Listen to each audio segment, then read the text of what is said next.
क्योंकि परमात्मा ने आदरणीय गरीबदास साहिब जी को दिव्य दृष्टि दी थी और सचखंड सतलोक दिखाकर आदरणीय नानक साहिब जी की तरह ऊपर लेकर गए थे और 8-10 घंटों के बाद उनकी आत्मा को वापस छोड़ा था गरीबदास जी की, और उनको चिता पर रख दिया था मृत जान के। गरीबदास बालक थे 10 वर्ष के, और चिता के ऊपर ही वो चेतन हो गए थे, अपने आप बंधन टूट गए, उठकर चल पड़े थे। उस दिन से ये वाणी बोलने लग गए थे जो आंखों देखी थी भगवान की, और फिर परमात्मा ने उनकी दिव्य दृष्टि खोल दी थी।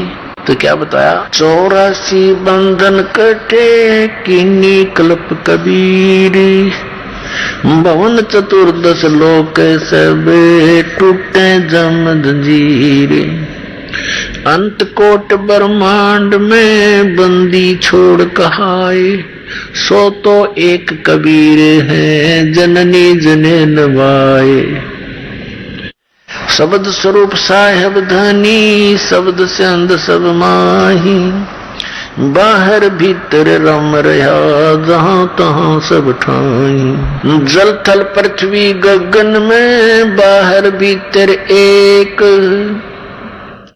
पूर्ण ब्रह्म कबीरे हैं अवगत पुरुष अलेख,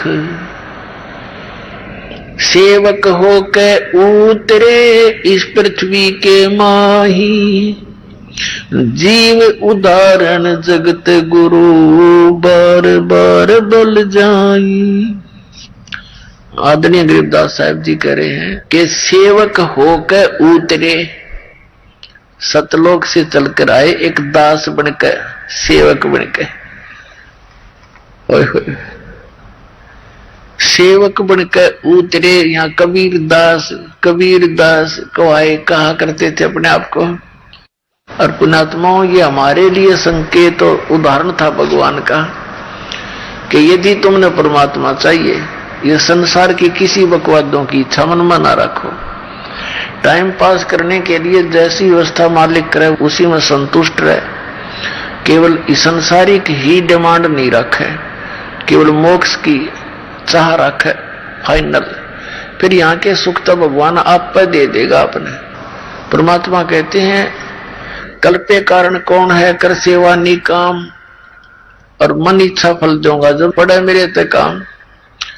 अपने आत्मा कितना धनी व्यक्ति है और कितना ही वो चाहे प्रधानमंत्री है और उसका पुत्र कहीं जा रहा है और दुर्घटना में ग्रस्त हो जाता है, मर जाता है, तो वहां उसका रोल कोई नहीं था, वहां भगवान का रोल बचावे। और उससे हम दूर हो गए तो ये चाहे कितने हम उच्च अधिकारी हों या कितना धनी हो, तो हमें भगवान का यदि सहारा है तो ऐसे समय पर परमात्मा का काम है, वहां धनी का काम है। तो ऐसे भी आपके ऊपर अगर सतभक्ति कर रहे हो, सच्चे दिल से किसी प्रकार की कोई आपत्ति आवेगी, तो परमात्मा ने फ्रिक्शन ऑफ सेकंड में कहते पहुंचूंगा क्षण एक में जन अपने के हेत। हिरणाकुश उदारिया रावण मारा खेत, सेवक हो के उतरे इस पृथ्वी के माही, जीव उदाहरण जगत गुरु बार बार बल जाही। गरीबदास जी कहते हैं सेवक होकर आए वो इस पृथ्वी के माही, और जीव उदाहरण जीवों का कल्याण करने के लिए जगत गुरु यानी सर्व ज्ञान संपन्न एक संत की भूमिका की। गरीबदास जी कहते हैं बार बार बलिहारी में उसके ऐसा दयालु वो खुद आता हमारे को संभालने के लिए। काशीपुरी कष्ट किया ये उतरे अदर आधार, मोमन को मुजरा हुआ जंगल में दीदार,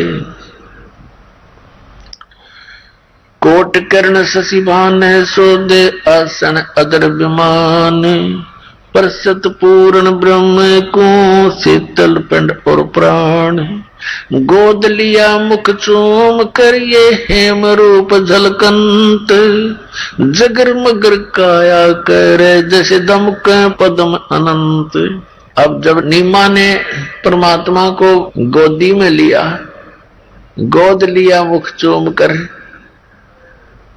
लाड करे उस मालिक के, हेम रूप झलकंत, यानी परमात्मा का शरीर बर्फ की जैसा वाइट था। अपने आत्माओं परमात्मा के लिए हम तड़प रहे हैं और वो परमात्मा उस प्यारी आत्मा नीमा की गोदी में और बालक रूप में। अब जैसे बर्फ है, बर्फ की डली भी कहीं रखी हो और स्वाभाविक हाथ भी उस पर लग गया तो अपना ठंडापन वो दिखाती है, तो ऐसे परमात्मा जहां जिसके संग है तो उसको कितनी शांति हुई होगी, इसका वर्णन नहीं कर सकते। और कितनी पुण्यात्मा है वो जिनको भगवान आकर मिले। अब वहां से क्या हुआ कि नीरू बाहर आया निकल के। अब नीरू को प्रेरणा बनी कि यदि हम इस बालक ने घर ले जाएंगे तो गांव के नगर के लोग पूछेंगे कि तुम कहां से लाए, हम बताएंगे कमल के फूल पर पाया, तो किसी का विश्वास हो नहीं है। और ये हमसे मारपीट भी कर सकते हैं कि बताओ किसका उठा लाए तुम बालक, हम किसका बताओगे, हम सच्ची कहेंगे उनका जैसा नहीं, तो हो सकता हमें नगर निकाला दे दे, हम घर के रहे ना गांठ के और बालक भी छीन ले। तो उसने अपनी पत्नी से ये सब कहानी सुनाई और कहा कि तू इस बालक ने यही रख दे, इसी में हमारी खैर है। तो नीमा ने कहा देखो जी, मैं इस बालक ने यहां छोड़ नहीं सकती। पहले तो बहन बेटी माताओं की आत्मा घनी नरम होती है और दूसरे बालक एक ऐसा है और उसको कैसे छोड़ दूं। लेकिन वो लोक लाज के कारण घना अंधा हो गया था, डर था उसको कि पहले तो मुसलमान बना दिए, जबरदस्ती कोई साथी रहा ना, हिंदू हमारे साथी नहीं, मुसलमानों में भी हमारा इतना लिंक नहीं, कोई हमारा समर्थक है हो जाए भाई क्यों निकालो हो यहां से। इस सारी आने वाली आपदाओं से नीमा को अवगत कराया। नीमा कहने लगे जी पता नहीं इस बालक ने मेरे पे के जादू कर दिया, मेरा तो इसमें अटूट मोह हो गया, मैं इसे छोड़ नहीं सकती, मैं तो इसको लेकर के देश निकाला भी ले लूंगी।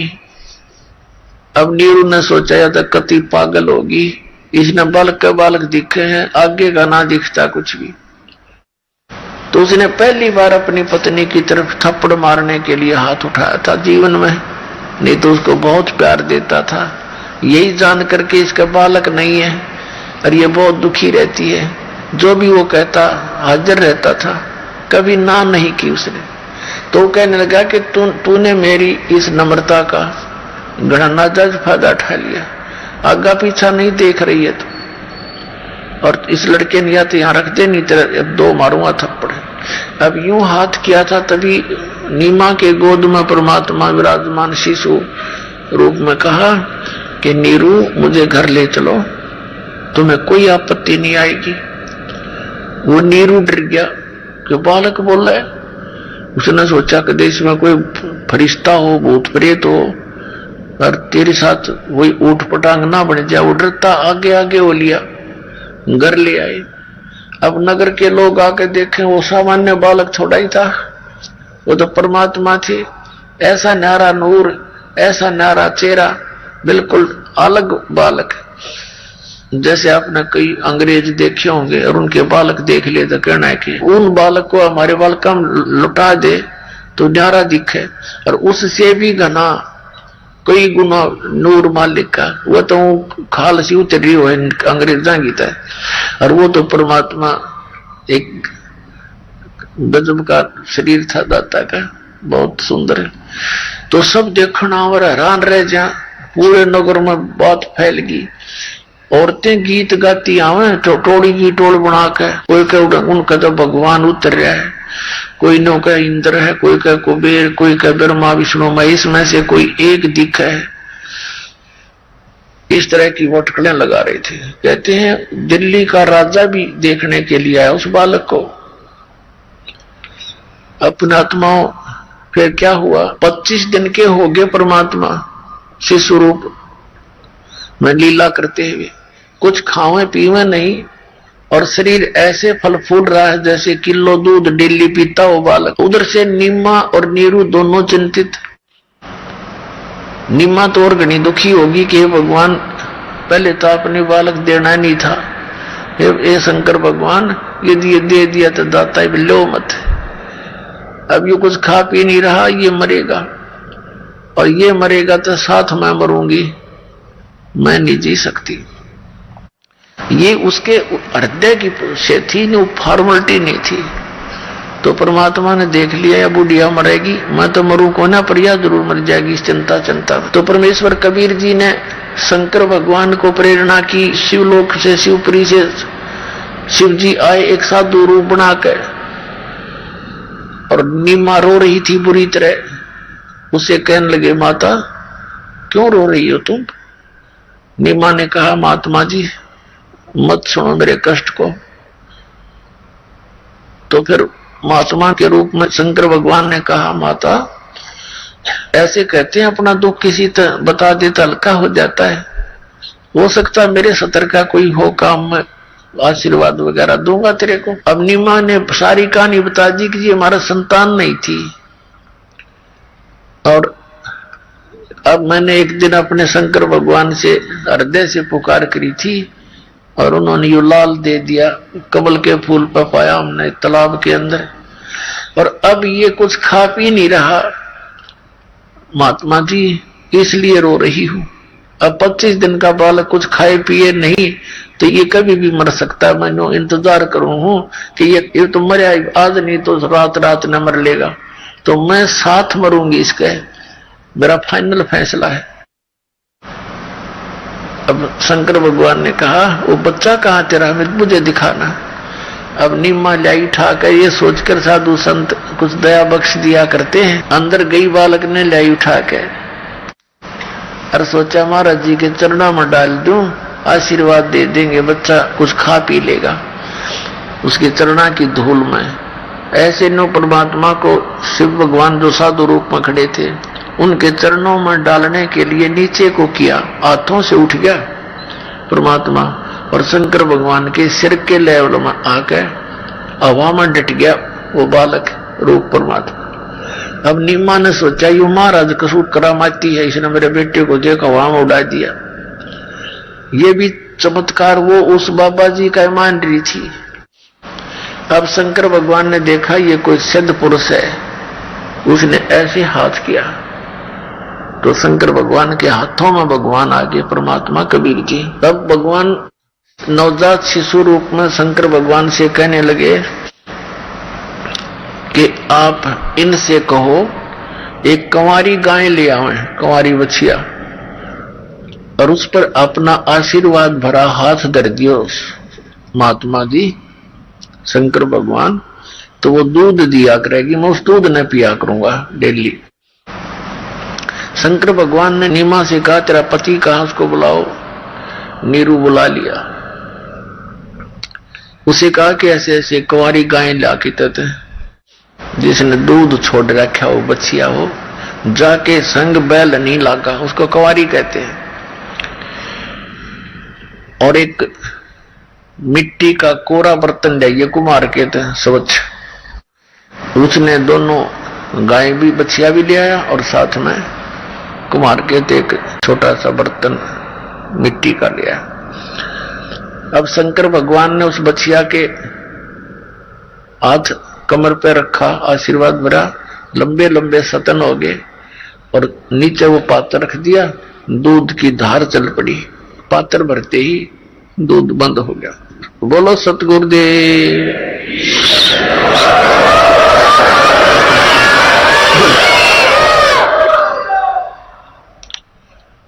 और वो परमात्मा ने दूध पिया। अपने आत्माओं हमने भगवान की पहचान होगी, क्योंकि परमेश्वर ने हमें पहले शिक्षा दी, अक्षर ज्ञान दिया। अभी तक तो ये ब्राह्मण लोग हमने अंडोला बना रहे थे हमारा, इन आप भी पता नहीं था हमारे गुरुओं ने कि सदग्रंथ क्या बताते हैं। और इस भगवान कृष्ण और विष्णु को भगवान बताएंगे, जबकि इनकी जीवनी में लिखा है, ये इनका पिता काल कहता है कि तुम भगवान नहीं हो, तुमने अपने आप को भगवान मान लिया। तो अब आपको प्रमाण देते हैं थोड़ा सा।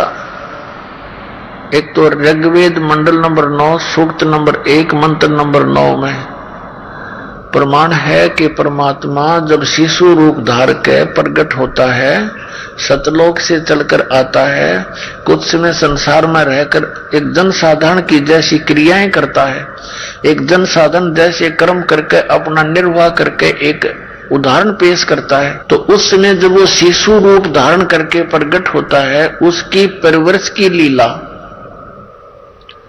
कुंवारी गायों के द्वारा होती है। अपनात्मा वेद परमात्मा का इतिहास है, परमात्मा का विधान है, और भगवान क्या करता है, कैसा है, कहाँ रहता है, कैसे मिलता है, ये उन सदग्रंथों में वर्णित है, जिनको हम एक बहुत ही प्रमाणित ग्रंथ मानते हैं। और उन्हीं में जो प्रमाण मिल जाता है तो एक बुद्धिमान व्यक्ति आसानी से जान लेता है कि परमात्मा कौन है। इसलिए इस शिक्षा से हम इन सदग्रंथों को स्वयं देखने जोगे होगे, समझने जोगे होगे, और अब समझ कर भगवान को हम प्राप्त कर लेंगे। पहले आपको दिखाते हैं, कबीर सागर में 600 वर्ष पहले आदरणीय धर्मदास साहिब जी ने परमात्मा की लीला को लिपिबद्ध किया था। उनके द्वारा बोली गई वाणी, उनके द्वारा की गई लीलाएं, जैसे भाई बाले वाली जन्म साखी में आदरणीय नानक साहिब जी के जो लीलाएं थी वो बालाजी ने लिखी। बालाजी और मर्दाना जी उनके साथ रहते थे, तो वो प्रमाणित है। ऐसे ही आदरणीय धर्मदास साहिब जी ने परमात्मा कबीर जी की लीला लिखी, उनसे सुनी और आंखों देखी। उसका नाम कबीर सागर है। ये देखिएगा, ये कबीर सागर। इसका कौन है संशोधक करता? कबीर पंथी भारत पथिक स्वामी युगलानंद बिहारी द्वारा परिष्कृत। मुद्रक एवं प्रकाशक हैं खेमराज श्री कृष्ण दास, अध्यक्ष श्री वेंकटेश्वर प्रेस, खेमराज श्री कृष्ण दास मार्ग, मुंबई से। इसमें ज्ञान सागर अध्याय है। इसमें परमात्मा की प्राप्ति का वर्णन है, कैसे प्रकट हुए थे। ये 74 पृष्ठ पे है ज्ञान सागर में। सुन दुल्हा मन भयो आनंदा, जिमी चकोर पायो निश्चंदा, ले सुत चले हर्ष मन कीन्या, तासों पुन असबोल ही दीना। अब बच्चे को वहां से लेकर आगे जंगल से सुत काशी को ले चले, लोग देखण ते आव, अन्न पानी बख्शे नहीं, खावे नहीं, और जुल्ला शोक जनावे। तब जुल्ला मन कीन तिवाना, रामानंद से कही उत्पाना। मैं सुत पायो बड़ा गुणवंता, कारण कौन बखे नहीं संता। रामानंद ध्यान तब धारा, जुल्ला सो तब वचन उचारा। पूर्व जन्म में ते ब्राह्मण जाति, हर सेवा की नी बलवाती। कुछ तुम सेवा हर की चूकाता, तो भयो जुल्हा का रूपा। प्रीति प्रभु गए तोड़ लीना, ताते उद्यान में सुत तो ही दीना। तेरे को इसलिए जंगल में ये पुत्र दिया, भगवान ने तेरी सुन ली। अच्छा, नीरू क्या कहता है, हे प्रभु जस की नो तस पायो, आरत हो तो दर्शन आयो। संकट में मैं तेरे पास आया हूं, सो कहिए उपाय गुसाई, बालक अक्षुदा वंत कुछ खाई। मेरा बालक भूखा है, कुछ खावे ऐसा यतन बताओ। रामानंद जी से कहा नीरू ने। रामानंद अस युक्ति विचारा, तुम सुत कोई ज्ञानी अवतारा। बचिया जाही बैल नहीं लागा, सोले ठाड करते ही आगा। एक बचिया लिया जिसको बैल ने कभी टच ना करी हो, जाके संग बैल नहीं लागा। अलग क्लियर हो गया सब एक बात, यानी कंवारी गाय। दूध चले ते थन ते, दूध ही दरो छिपाई। अक्षुदावंत जब होवे, ताके देव खवाई। अब जुल्हा एक बछिया ले आया, चलो दूत कोई मरम न पावा, चलो दूत जुल्हा हरसाना, राख छिपाई का हो नहीं जाना। अपने आत्माओं, ये जो कबीर सागर है, इसके अंदर को थोड़ा बहुत गड़बड़ी सी कर रखी है इन्होंने, कबीर पंथियों ने, जिसकी जैसी सोच हुई कि संसार शायद इस घटना को और ऐसे नहीं स्वीकार करेगा, उसने उसी ढंग से इस कबीर सागर में परिवर्तन कर लिया थोड़ा बहुत। रामानंद से पूछन गया, ये बात सारी कैसे? जैसे आदरणीय गरीबदास साहिब जी को परमात्मा मिले, सचखंड लेकर गए, उनकी दिव्य दृष्टि खोल दी, उनसे अपनी महिमा की यथार्थ वाणी फिर से प्रकट करवाई। और ये कबीर सागर में प्रमाण है कि बर्म पंथ का जो प्रवर्तक होगा गरीबदास, उसके द्वारा मेरी महिमा की वाणी पुनः प्रकट होगी, ये पहले ही बोला था। अब गरीबदास जी ने क्या लिखा है वो दिखाते हैं कि शिव उतरे शिवपुरी से, अवगत बदन विनोदे, दूध न पीवे न अनबक, नहीं पलने झूलंत, अदर अमान ध्यान में वो कमल कला फूलंत। शिव उतरे शिवपुरी से, अवगत बदन विनोद, मैं के कमल खुशी बहे, लिया ईश को गोद। कहते हैं गरीबदास साहिब जी कह रहे हैं कि शिव उतरे शिवपुरी तय, शिवलोक से चलकर आए वो शंकर भगवान और वहां प्रकट हुए साधु रूप में। अवगत बदन विनोद और मैके कमल खुशी बहे, जब लिया ईश को गोद, उस परमात्मा को छोटे बालक रूप में गोदी में ले लिया। नजर नजर से मिल गई, किया ईश परिणाम, धनमो मन धन पूर्णा, धन का सीनी काम। 7 बार चर्चा करी, वो बोले बालक बहन, शिव को कर मस्तक रखा, ल्या मोमन एक दैन। कहते हैं 25 दिन के बालक रूप में परमात्मा ने साधु रूप में खड़े शंकर भगवान से कहते हैं 7 बार चर्चा करी उन नीरू नीमा के सामने। तो नीरू और नीमा ये सोच रहे थे कि ये लड़का जो बोल रहा है हमारा, ये भी बाबा जी की रजाइश है, ये बड़ा करामात वाला है। और कहते हैं समर्थ अपनी महिमा की भूख नहीं रखता, वो तो समर्थ है, उसने जरूरत ही नहीं अपनी महिमा कहने और कहवाने की। और ये महिमा भी शंकर भगवान को दे दी तो उस बछिया पर हाथ रखती है, वह दूध देगी। एक तो परमात्मा नोचा था कि आस्था बनी रहे भगवान की मेरे बच्चों में, और जिस कारण से परमात्मा ये लीला कर रहे थे। अनब्यावर को दूहत है, दूध दिया तत्काल। अनब्यावर कंवारी, अनब्यावर को दूहत है, दूध दिया तत्काल। पीवे बालक ब्रह्म गति, ताशिव भय दयाल। अब हमने यहां से इतना ही लेना था, अब आपको आगे इसका वर्बली सुनाते हैं लीला परमात्मा की। अब क्या हुआ, जब ये परमात्मा थोड़े से बड़े हुए, फिर इसका नाम रखने के लिए आए परमात्मा का।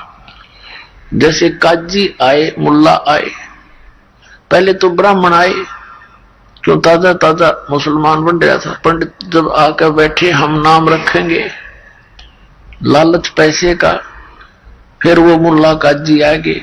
मुल्ला काजी आ गए तो ब्राह्मण एक कोण में बैठ गए, क्योंकि मुसलमानों का दबदबा घना था। तो काजी मुल्ला कहने लगे हम रखेंगे इनका नाम, ये मुसलमान है, अब हिंदू नहीं रहा।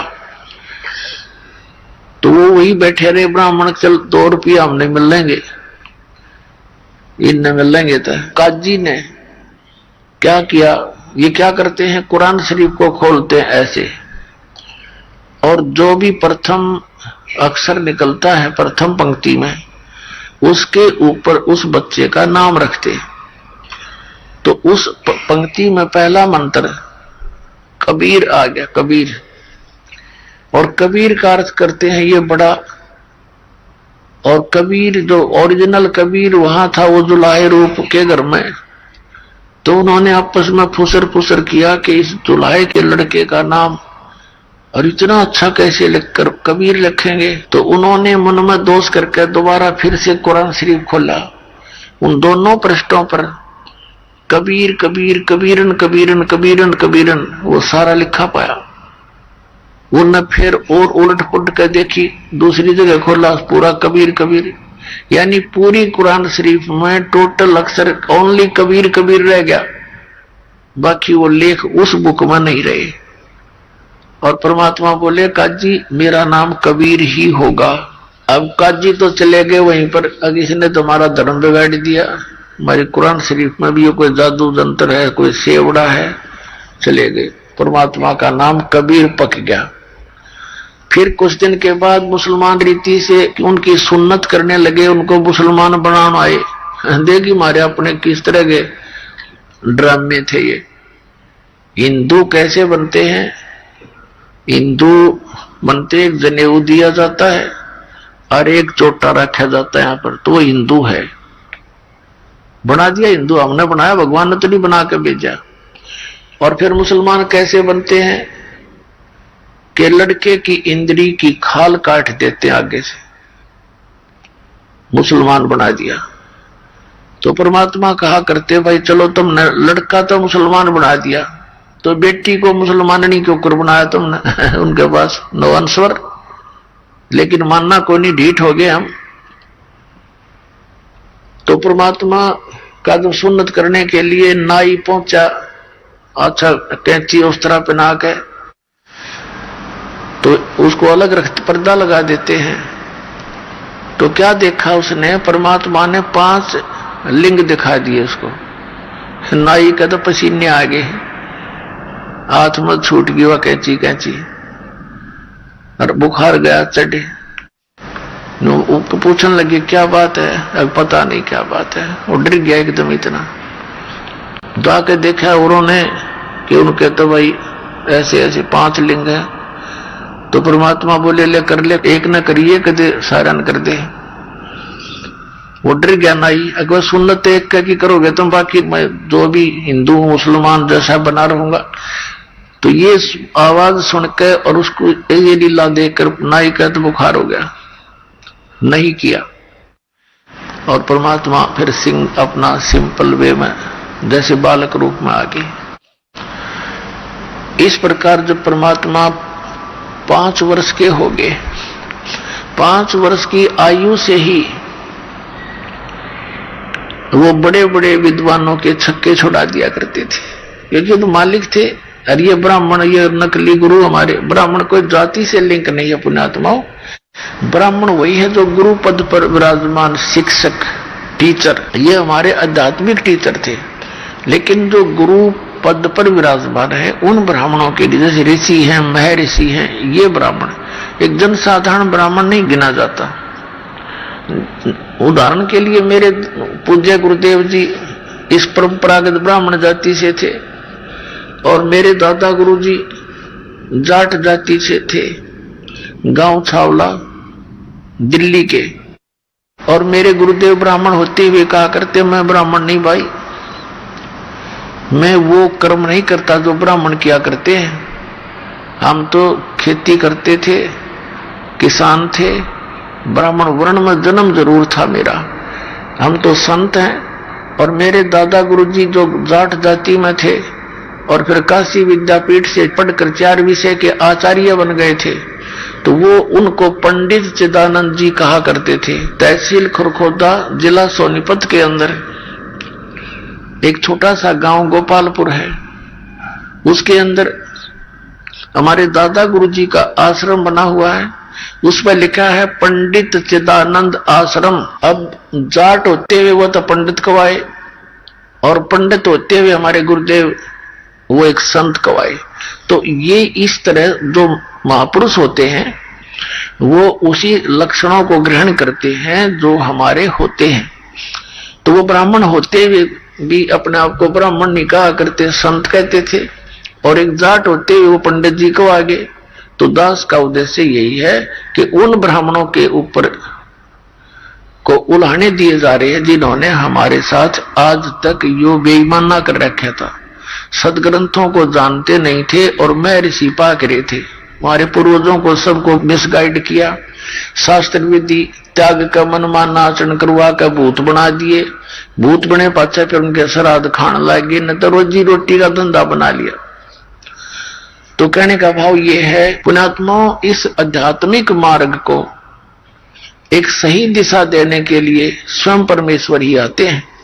और अब तो पुण्यात्माओं आपने कबीर सागर में देखा परमात्मा ने कुंवारी गाय का दूध पिया, अब दिखाएंगे वेद में, जब वेद में भी ये लिखा कि भगवान ऐसी लीला करता है तो फिर परमात्मा पहचानने में 1 सेकंड लगेगी। हु इज गॉड, जिसने ये लीला करी हो वही गॉड। ये देखिए ऋग्वेद मंडल नंबर 9, और ये इन आर्य समाजियों द्वारा ही अनुवादित है। ये देखिएगा ऋग्वेद मंडल 9-10 है। ये कहां से प्रकाशित है? प्रकाशक है सार्वदेशिक आर्य प्रतिनिधि सभा, महर्षि दयानंद भवन, रामलीला मैदान, नई दिल्ली। ये इनके फैक्स और फोन नंबर है। कहां से मुद्रित है? Prince offset printers, 1510 Pataudi house, Daryaganj, नई दिल्ली से।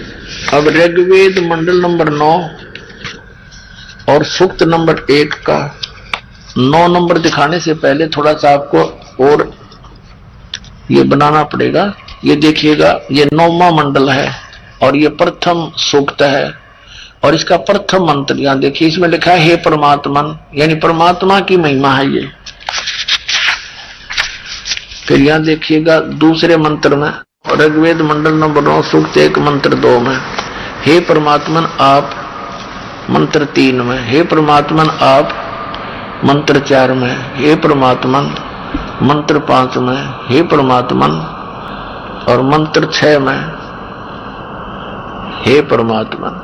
इन मंत्र 7 में इनका याद आ गया कि आगे तो परमात्मा को साकार बता रखा है, तो इनकी भाषा बदल गई यार समाज के इन आचार्यों की। इन्होंने बात को उलझाना शुरू कर दिया। पहले तो परमात्मा हे परमात्मा, परमात्मा की महिमा सुना रहे हैं और वहां लिखना शुरू कर दिया उस पुरुष को कि कोई नो ना सोचेगा ये तो किसी व्यक्ति के बारे में बोल रखा होगा, भगवान के विषय में नहीं। जबकि अब आपको दिखाते हैं दानंद के द्वारा अनुवादित यजुर्वेद में पुरुष माने पूर्ण परमात्मा। ये देखिएगा यजुर्वेद, ये महर्षि दानंद द्वारा अनुवादित है। ये देखिएगा प्रकाशक है सार्वदेशिक आर्य प्रतिनिधि सभा 2/5 महर्षि दयानंद भवन, रामलीला मैदान, नई दिल्ली। महर्षि दयानंद सरस्वती द्वारा ये अनुवादित है और मुद्रक है Prince offset printers, 1510 Pataudi house, Daryaganj, नई दिल्ली से। अब देखना ये यजुर्वेद के अंतिम अध्याय का 44वां अध्याय और यजुर्वेद ये 44वां अध्याय और ये मंत्र 17 में। इसमें ये पुरुष शब्द है, पुरुष मूल पाठ में पुरुष है। इसका अनुवाद किया महर्षि दयानंद ने। हे मनुष्यों, जिस ज्योत स्वरूपी रक्षक मुझ से अविनाशी यथार्थ कारण के आच्छादित मुख के तुल्य उत्तम अंग का प्रकाश किया जाता है, जो वह प्राण व सूर्य मंडल में पुरुष है माने पुरुष है, पूर्ण परमात्मा है, यानी पुरुष है माने पूर्ण परमात्मा। ठीक, हम फिर वापस आते हैं उसी ऋग्वेद में। अब ये फिर से ऋग्वेद उठा लिया दास ने, ये आपके समक्ष है। और अब हम यहां तक आ गए थे इसको पढ़ते हुए, ऋग्वेद मंडल नंबर 9 सूक्त 1 मंत्र 6 तक तो इन्होंने परमात्मा परमात्मा लिख दिया और 7वें मंत्र में इन्होंने लिखना शुरू कर दिया उस पुरुष को। देखो यहां लिखना था उस पूर्ण परमात्मा को। फिर 8 में भी इन्होंने उस पुरुष को लिखना शुरू कर दिया। हम इसको मानेंगे उस परमात्मा को। ठीक है, उग्र गतियां प्रेरणा करती हैं, यानी ऐसी स्थिति आ जाती है जब सब जगह हाहाकार मच जाता है, लोगों में बुराई घर कर जाती है, कोई भी जो है नेक व्यक्ति नहीं रहता है, हाहाकार मच जाती है, सबके अंदर एक माया जोड़ने की दौड़ बढ़ जाती है और धर्म से लोगों की आस्था उठने ही वाली होती है। ऐसी उग्र गतियां, ऐसी उग्र स्थिति जब उत्पन्न हो जाती है संसार में, तो परमात्मा आते हैं। इसका अर्थ ये देखिएगा, उस पुरुष को, उस परमात्मा को उग्र गतियां प्रेरणा करती हैं और भासमान शरीर को यानी तेजोमय शरीर को, सुंदर शरीर को वह पुरुष, वह परमात्मा प्राप्त होता है। पुरुष, पुरुष माने परमात्मा। ठीक है, आगे देखो, इसका शेष यहाँ अनुवाद है। और जिसमें 3 प्रकार से दूसरों का वारण करने वाला मधुमेह शरीर मिलता है, यानी वो परमात्मा हमारे 3 प्रकार के शरीर को स्थिति बना करके हमें संभालता है, धारण पोषण करता है, हमारी परवरिश करता है, संभालता है। एक रूप में तो परमात्मा सतलोक में रहते हैं, जिसमें करोड़ सूर्य मिला दे, करोड़ चंद्रमा, एक रोमकूप की इतनी रोशनी है, इससे भी ज्यादा। और दूसरी लीला करते हैं वो शिशु रूप धारण करके प्रत्येक युग में ऐसे लीला करते हैं। एक सरोवर के अंदर कमल के फूल पर विराजमान होते हैं, वहां से कोई निसंतान दंपति उठा ले जाता है, फिर इसी तरह कुंवारी गाय से दूध पीते हैं और बड़े होते हैं, फिर अपना तत्व ज्ञान प्रचार करते हैं। और तीसरा वो ऐसा करते हैं, कहीं पर भी साधु संत रूप बनाकर जिंदा महात्मा का या ऋषि का कहीं प्रकट होकर के अपने प्रचार कर देते हैं, किसी को आशीर्वाद देकर उनका कल्याण करते हैं और अपोक्षी आत्माओं को सचखंड ले जाकर वापस छोड़ते हैं ताकि वो भगवान के गवाह बन सके। ऐसी लीला करते हैं। तो ये उनमें से एक लीला जो शिशु रूप धारण करके करते हैं। तो ऋग्वेद मंडल नंबर 9 सूक्त 1 मंत्र 8 में आपने देख लिया कि वो परमात्मा एक सुंदर शरीर धारण करता है और उग्र गतियां उसको प्रेरणा करती है, तब वो शिशु रूप धारण करके आता है। जब शिशु रूप में प्रकट परमात्मा के परवरिश की लीला कुंवारी गाय से होती है, ये हमारे वेद प्रमाण कर रहे हैं। देखिएगा, ऋग्वेद मंडल नंबर 9 सूक्त 1 मंत्र 8 आपने पढ़ लिया, अब 9वां पढ़ेंगे। ये 9वां है, इसमें ये शिशु रूप है, शिशु शब्द है, शिशु। देनव है गाय, देनव है गाय, गौवे। अब इसका यहां देखते हैं, उस सोम माने, देखो सोम स्वभाव वाले पुरुष लिख दिया।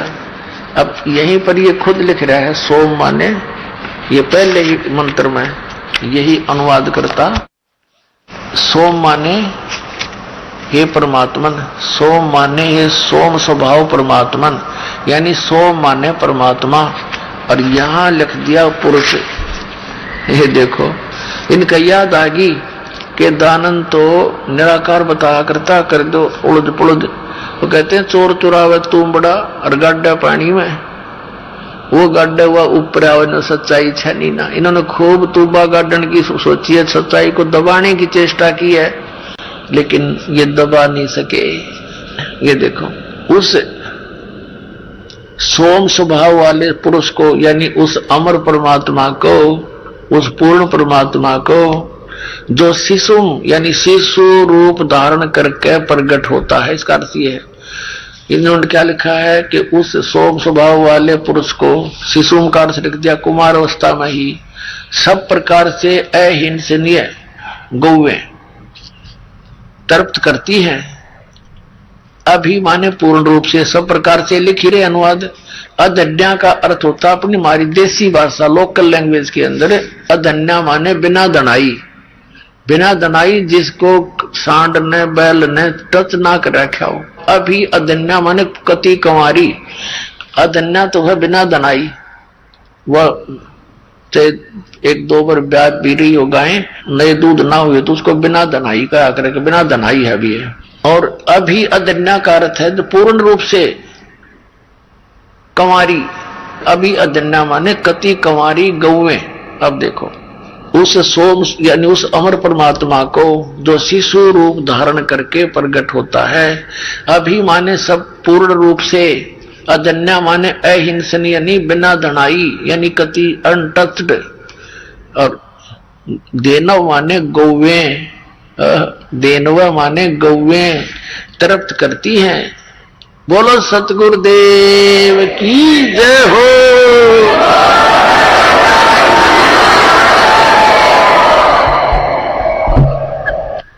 अब परमात्मा कहते हैं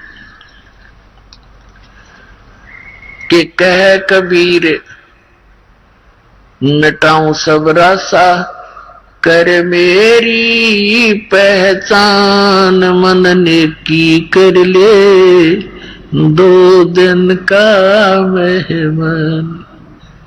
कह कबीर तेरा मिटा दूं सारा रासा सारा झंझट, तो कर मेरी पहचान, मुझे पहचान ले मैं भगवान हूं। मैं रोवत हूं सृष्टि को, ये सृष्टि रोवे मोहे, गरीबदास इस योग को समझ न सकता कोई। कबीर साहब कहा करते कि मैं तन्नू रो मेरे बच्चे, तुम मुझे पहचान लो, मैं तुम्हारा पिता हूं, मैं तुम्हारा भगवान हूं, तुम्हें सुख दूंगा, मेरी बात मान लो या भक्ति कर लो। अरे इन बुराइयां न छोड़ दो, गोटी रहना, दारू पीना, मांस खाना, चोरी बकवाद करे, मैं दूंगा, तुमने जो चाहिए वो दूंगा, पर मेरे नियम में चल के देखो कुछ दिन।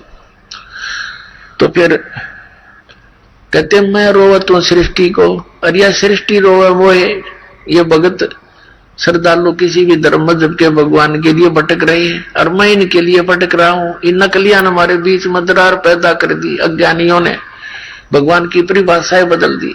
जब हमारे चारों वेद परमात्मा की महिमा सुना रहे हैं और हम इनको ऑथेंटिक मानते हैं, इनमें जो लिखा फाइनल है परमात्मा की महिमा, और या कौन सी दवाइयां की किताब है, वेद कोई औषधि की बुक नहीं है, इसमें जो लिखा है परमात्मा के लिए लिखा है। और परमात्मा कैसी लीला करता है इसमें वर्णित है, और किसने ऐसी लीला की है, he is God, he is God, वही परमात्मा। तो ये लीला उस कबीर परमात्मा ने की जिसको धानक कहा करते, और परमात्मा कहा करते मात पिता मेरे नाही, ना मेरे गरदासी, और मैं जुलाहे का सुत आन कहाया, हर जगत करे मेरी ऐसी। मैं तो अजर अमर अविनाशी, मैं तो पूर्ण परमात्मा हूं। अब आपको आगे थोड़ा सा आधे घंटे के सत्संग में सारा निर्णय मिलेगा। अब परमात्मा 5 वर्ष के हो गए, और इस आध्यात्मिक मार्ग को पूर्ण रूप से सुचारू वो परमात्मा ही करके जाते, नहीं तो काल ने तो आग लगवा रखी होती है, परमात्मा का सिर पैर नहीं छोड़ रखा होता।